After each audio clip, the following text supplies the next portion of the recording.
കഴിഞ്ഞ ദിവസത്തെ ഹൈക്കോടതി വിധിയാണ്. അത് യഥാർത്ഥത്തിൽ ഇന്നലെ ഞങ്ങൾ ചിലർ സൂചിപ്പിച്ചതുപോലെ നല്ല പ്രാധാന്യത്തോടു കൂടി കേരളം ചർച്ച ചെയ്യേണ്ട പരാമർശങ്ങളാണ് ഈ അന്വേഷണത്തിന് മേൽനോട്ടം വഹിക്കുന്ന ഹൈക്കോടതി ഡിവിഷൻ ബെഞ്ച് നടത്തിയത്. കാരണം അന്വേഷണം ഏറ്റവും ശരിയായ രീതിയിലാണ് എന്ന് ഹൈക്കോടതി ആധികാരികമായി തന്നെ വ്യക്തമാക്കി. എന്ന് മാത്രമല്ല, ഒരു തരത്തിലുള്ള സമ്മർദ്ദവുമില്ല. ഹൈക്കോടതിയാണ് ഇതിന് പൂർണ്ണമായിട്ട് മേൽനോട്ടം വഹിക്കുന്നത്. ഹൈക്കോടതിയിൽ മാത്രമാണ് അവർ റിപ്പോർട്ട് ചെയ്യുന്നത് എന്നും ബഹുമാനപ്പെട്ട ഡിവിഷൻ ബെഞ്ച് വ്യക്തമാക്കുകയുണ്ടായി. അതുവരെ പ്രതിപക്ഷ നേതാവ് പറഞ്ഞു. അപ്പോൾ നിങ്ങൾ പ്രതിപക്ഷ നേതാവിനോടാണ് ചോദിക്കേണ്ടിയിരുന്നത്. പ്രതിപക്ഷ നേതാവ് പറഞ്ഞു ഇത് സമ്മർദ്ദം ചെലുത്തുന്നു, CPM-കാരെ തിരികെ കയറ്റുന്നു എന്നെല്ലാം ആക്ഷേപം പറഞ്ഞ് SITയെ സംശയത്തിൻ്റെ മുൾമുനയിൽ നിർത്തി യഥാർത്ഥ പ്രതികളുടെ ബന്ധങ്ങളും അതിൻ്റെ പ്രശ്നങ്ങളും സമൂഹത്തിൽ ചർച്ച ചെയ്യപ്പെടാതിരിക്കാനും അന്വേഷണത്തിൻ്റെ പരിധിയിൽ വരാതിരിക്കാനുള്ള ഒരു സൂക്ഷ്മ ജാഗ്രത അതാണ് യഥാർത്ഥത്തിൽ പ്രതിപക്ഷ നേതാവ് പ്രകടിപ്പിച്ചത്. ഇന്നിപ്പോൾ മറ്റൊന്നുകൂടി വന്നല്ലോ, ശ്രീ രമേശ് ചെന്നിത്തലയുടെ വെളിപ്പെടുത്തലുണ്ടായിരുന്നു. ആ വെളിപ്പെടുത്തൽ വസ്തുതാരഹിതമാണ് എന്ന് ഇപ്പോൾ SIT കണ്ടെത്തിയതായി പറയുന്നു. അപ്പോൾ രമേശ് ചെന്നിത്തല ഒരു പുരാവസ്തു അന്വേഷകൻ എന്തിനു വേണ്ടി കൊണ്ടുവന്നു?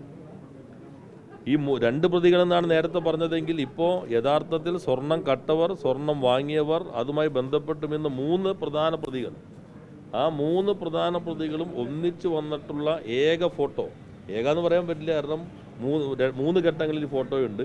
അവർ 3 പേരും വന്നിട്ടുള്ള ഫോട്ടോ ശ്രീമതി സോണിയാഗാന്ധിക്കൊപ്പം അടൂർ പ്രകാശും ആൻ്റണിയും നിൽക്കുന്ന ഫോട്ടോ മാത്രമാണ്. സ്വാഭാവികമായിട്ട് രമേശ് ചെന്നിത്തല സുവമോട്ടോ ഇങ്ങനെ പ്രഖ്യാപനം നടത്തി SITയുമായി മൊഴിമലകാൻ തയ്യാറാണ് എന്ന് പറഞ്ഞതുപോലെ എന്തുകൊണ്ട് ഇവർ തയ്യാറാകുന്നില്ല? എന്താണ് ഈ ബന്ധം? വിദേശത്ത് ആർക്കാണ് പുരാവസ്തുവിൻ്റെ കടയുള്ളത്? ബെല്ലാരി എന്ന സ്ഥലത്തിൻ്റെ പ്രത്യേകത എന്ത്? എന്നാണ് ഈ പോറ്റി ശബരിമലയിലേക്ക് വരാൻ തുടങ്ങിയത്? ഇപ്പോൾ അടൂർ പ്രകാശ് 2011 ആദ്യത്തെ കൂടിക്കാഴ്ച സോണിയാഗാന്ധിയുമായി നടത്തിയതെന്ന് സൂചിപ്പിക്കുകയുണ്ടായി. അപ്പോൾ SITയുടെ അന്വേഷണം ശരിയായ ദിശയിലാണ് എന്ന് ഹൈക്കോടതി പറഞ്ഞിരിക്കുന്നു. മാധ്യമങ്ങളെ സംബന്ധിച്ചും ഒരു ഗൗരവമായ വിമർശനം നടത്തി. മാധ്യമ വിചാരണ വേണ്ടതില്ല, ഞങ്ങളാണ് ഇത് മേൽനോട്ടം വഹിക്കുന്നതെന്ന് ഹൈക്കോടതി പറഞ്ഞു. ഞാൻ നോക്കിക്കഴിഞ്ഞപ്പോൾ മലയാള മനോരമ വളരെ സൂക്ഷ്മമായി അകത്ത് വാർത്ത കൊടുത്തിട്ടുണ്ട്. ഹൈക്കോടതിയുടെ വസ്തുതാപരമാണ്, ശരിയായ രൂപത്തിലാണ് എന്ന ഭാഗമൊന്നും ഇല്ലാതെ അന്വേഷണം വേണമെങ്കിൽ 6 മാസത്തേക്ക് കൂടി നീട്ടാം എന്നൊരു ഉൾപേജ് വാർത്തയാണ്. സിംഗിൾ ബെഞ്ച് ഈ കേസുമായി ഒരു ബന്ധവുമില്ലാത്ത ജാമ്യാപേക്ഷ പരിഗണിക്കുന്ന കേസിൻ്റെ മറ്റ് വിശദാംശങ്ങളൊന്നും പൂർണ്ണമായി പിന്തുടരാത്ത സിംഗിൾ ബെഞ്ചിൻ്റെ ഒരു പരാമർശം 1-ാം പേജിൽ ആഘോഷിച്ചവരും ന്യൂസ് അവറിൽ തുടർച്ചയായി ചർച്ച ചെയ്തവരും ഈ അന്വേഷണത്തിന് തുടക്കം മുതൽ മേൽനോട്ടം വഹിക്കുന്ന ആരാണ് അന്വേഷണത്തിനകത്ത് ടീമിൽ വേണ്ടത് എന്നതുൾപ്പെടെ അന്വേഷണ വിഷയങ്ങൾ സൂക്ഷ്മമായി പിന്തുടരുന്ന ഡിവിഷൻ ബെഞ്ചിൻ്റെ വിധി വന്നു കഴിഞ്ഞപ്പോൾ, അവരുടെ ഈ പരാമർശങ്ങൾ വന്നു കഴിഞ്ഞപ്പോൾ ഒരു ന്യൂസ് അവറും ചർച്ച ചെയ്തില്ല, ഒരു 1-ാം പേജിലും വന്നില്ല. അതാണ് പറയുന്നത്.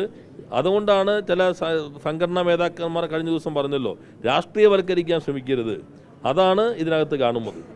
ഒന്നുകൂടി ഇപ്പോൾ ഞാൻ നോക്കുമ്പോൾ മാധ്യമങ്ങളിൽ കാണുകയുണ്ടായി, ഒരു നിയമസഭാ തെരഞ്ഞെടുപ്പിൽ മറ്റ് ബിരിയാണിയിൽ സ്വർണം കടത്തിയ സിനിമയിൽ പോലും ചിലപ്പോൾ ബോക്സ് ഓഫീസിൽ തകർന്നടിയേണ്ടതാണ്, ബിരിയാണിയിൽ സ്വർണം കടത്തി എന്നൊക്കെ ആണെങ്കിൽ. പക്ഷെ അതെല്ലാം ഉപ്പ് തൊടാതെ വാരി ഒഴുങ്ങി ചർച്ച നടത്തിക്കൊണ്ടിരുന്ന ആളുകൾ ഇന്ന് ഞാൻ പ്രതീക്ഷിക്കുന്നത് ന്യൂസ് അവർ ചർച്ച ചെയ്യാൻ പോകുന്നത് അത്തരത്തിലുള്ള കഥകൾ മെനഞ്ഞ ഒരു ഉദ്യോഗസ്ഥനെ ഇന്ന് ED സർവീസിലും ഇന്ന് നീക്കം ചെയ്തിരിക്കുന്നു.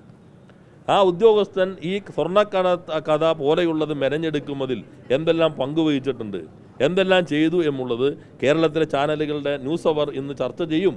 കാരണം അത്രമാത്രം അവരുടെ സമയം നഷ്ടപ്പെടുത്തിയതാണ് ആ അന്വേഷണം. അതിൽ പ്രധാനപ്പെട്ട ഒരാളെ സർവീസിൽ നിന്ന് നീക്കം ചെയ്തതായിട്ടാണ് ഇപ്പോൾ മാധ്യമങ്ങൾ വഴി അറിയാൻ കഴിഞ്ഞത്. അപ്പോൾ അതുകൊണ്ട് ഇന്നത്തെ ന്യൂസ് അവറിൽ നിങ്ങളെല്ലാവരും ഇത് ചർച്ച ചെയ്യുമ്പോൾ കുറേ കൂടി വിവരങ്ങൾ ലഭിക്കുമെന്നാണ് ഞാൻ പ്രതീക്ഷിക്കുന്നത്.